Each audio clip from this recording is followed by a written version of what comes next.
नमस्कार दोस्तों। बीजेपी के बहुत बड़े नेता किरीट सोमैया जी हमेशा अपनी आवाज को बुलंद रखते हैं। कोई भी महाराष्ट्र में कुरीति बुराई अत्याचार हो उसके खिलाफ इतनी रिस्क लेकर के उनके कार पे हमले भी हो जाते हैं, फिर भी वो अपनी आवाज को बुलंद रखते हैं, ट्वीट करते हैं और अपनी विचारधारा रखते हैं। चाहे उनके खिलाफ कितने भी लोगों ने साजिश करी, उनको रास्ते से हटाने की कोशिश किया, लेकिन फिर भी उन्होंने हिम्मत नहीं हारी।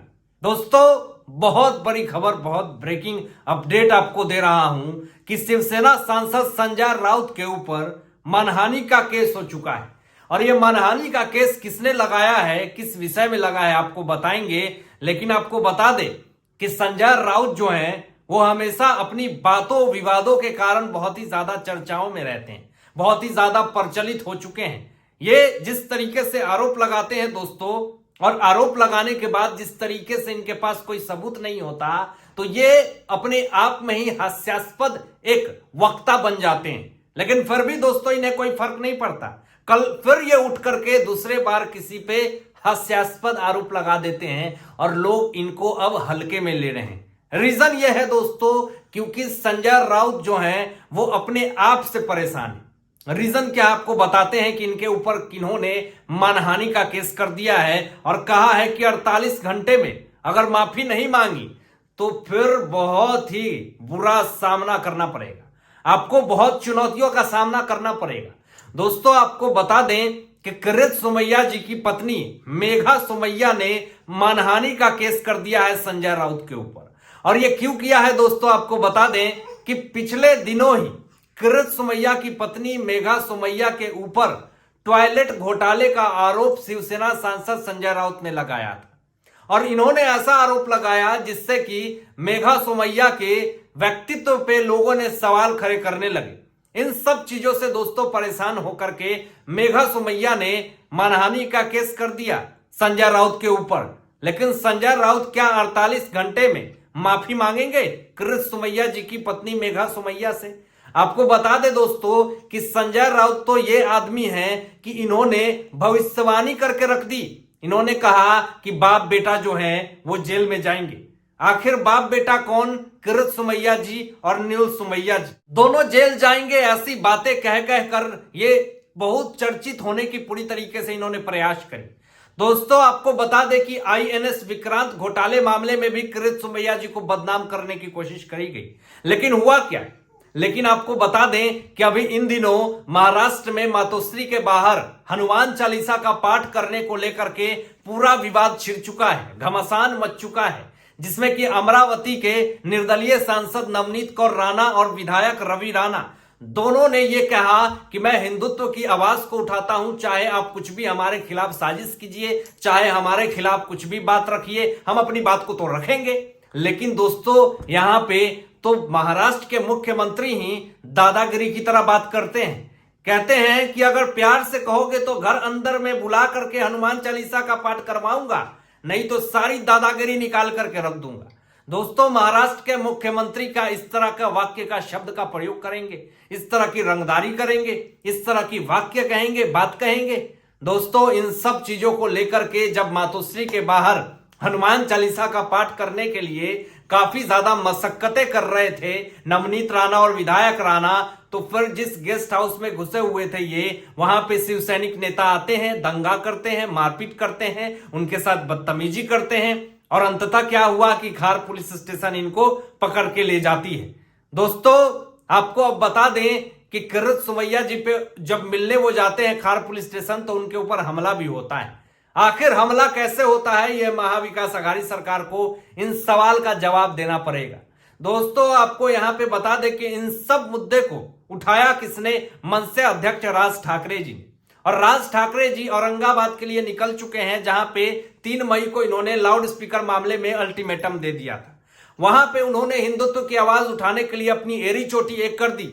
लेकिन महाराष्ट्र में कुछ लोगों को काफी ज्यादा दिक्कतें हो रही है। दोस्तों, शिवसेना महाविकास अघाड़ी सरकार के कुछ नेताओं को किरकिरी हो रही है कि आखिर राज ठाकरे कैसे हिंदुत्व की आवाज को उठा रहे हैं। तो उनके खिलाफ अब पूरी तरीके से साजिश चल रही है। सिक्योरिटी बढ़ा दी गई है दोस्तों केंद्र सरकार से। राज ठाकरे को Z+ सिक्योरिटी देने की भी बात निकल करके सामने आ रही है। लेकिन आपको बता दें दोस्तों यहां पे कि जिस तरीके से कुछ दिनों से राज ठाकरे भगवा वस्त्र पहन करके चारों तरफ हिंदुत्व की आवाज को उठा रहे हैं और चारों तरफ हिंदुत्व की परचम को लहरा रहे हैं, तो अब यहां पे महाराष्ट्र के मुख्यमंत्री उद्धव ठाकरे जी का बहुत बड़ा बयान आ चुका है। उन्होंने क्या कहा आप सुनेंगे तो दंग रह जाएंगे दोस्तों। एक मुख्यमंत्री होकर के इन्होंने इस तरह का बात कहा, वाक्य कहा, जिससे कि कहीं ना कहीं विपक्ष के लोगों ने कहा कि ऐसे तो है महाराष्ट्र के मुख्यमंत्री।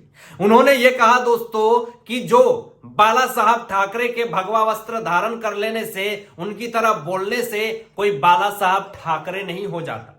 ये साफ तौर पे दोस्तों राज ठाकरे जी पे आरोप लगाया गया है कि ये जो हैं वो बाला साहब ठाकरे की कॉपी कर रहे हैं। दोस्तों आपको बता दें कि महाविकास आघाड़ी सरकार क्या सोचकर बयान देना है और क्या बोलना है ये खुद इनके वश में नहीं है। बस ये बयान दे देते हैं और उस बयान पे कायम नहीं रह पाते हैं। दोस्तों आपको बता दें कि किस तरीके से महाराष्ट्र के पूर्व मुख्यमंत्री नारायण राणे जी का बहुत बड़ा बयान आया था कि ये उद्धव ठाकरे सरकार है जो मई में पूरी तरीके से तबाह हो जाएगी, खत्म हो जाएगी। लेकिन आपको बता दें कि मई में तो ये हो ना सका, लेकिन अब इन्होंने भविष्यवाणी कर दी कि जून आते आते महाविकास आघाड़ी सरकार की जो सरकार है वो पूरी तरीके से खत्म हो जाएगी, क्योंकि इस सरकार की पूरी तरीके से किरकिरी हो चुकी है। पूरे देश में जो परचम लहरा चुका है दलाली का और वसूली का। इनके बड़े बड़े नेता जेल में रोटियां तोड़ रहे हैं, घुसखोरी करके, दलाली करके, और ना जाने कितने करोड़ रुपए के प्रॉपर्टी इकट्ठा करके देश को बेच रहे हैं। तो इससे कहीं ना कहीं दोस्तों नारायण राणे जी का खुलासा यह हुआ कि जून महीने में उद्धव ठाकरे सरकार को अपने मुख्यमंत्री की कुर्सी छोड़नी पड़ेगी। दोस्तों इस विवाद के बाद और इस बयान के बाद नारायण राणे का जो बात निकल करके सामने आया, तो कहीं ना कहीं महाविकास आघाड़ी सरकार पूरी तरीके से टेंशन में हो गई।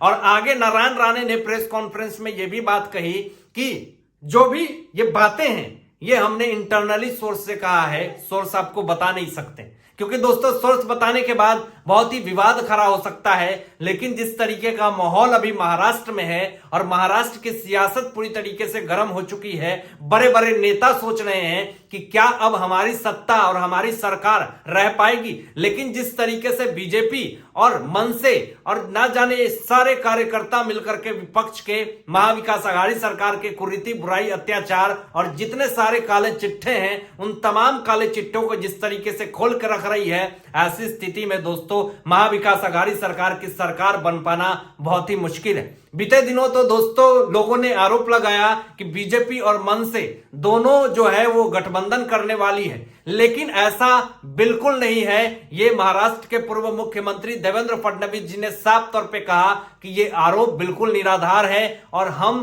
किसी से गठबंधन नहीं कर रहे हैं। बीजेपी अपने बलबूते पे है। प्रधानमंत्री मोदी जी जिस तरीके से काम कर रहे हैं उन पे काम पे जनता की भरोसा है। हमें वोट मांगने की जरूरत नहीं है, लोग हमें वोट देंगे। दोस्तों आप क्या सोचते हैं इन तमाम मुद्दों पे अपनी विचार व्यक्त कीजिएगा और ऐसे ही लेटेस्ट अपडेट पाने के लिए इस चैनल को सब्सक्राइब करके बेल आइकन प्रेस कर दीजिएगा और अपने दोस्तों में शेयर कीजिएगा। Thanks for watching my videos. जय हिंद।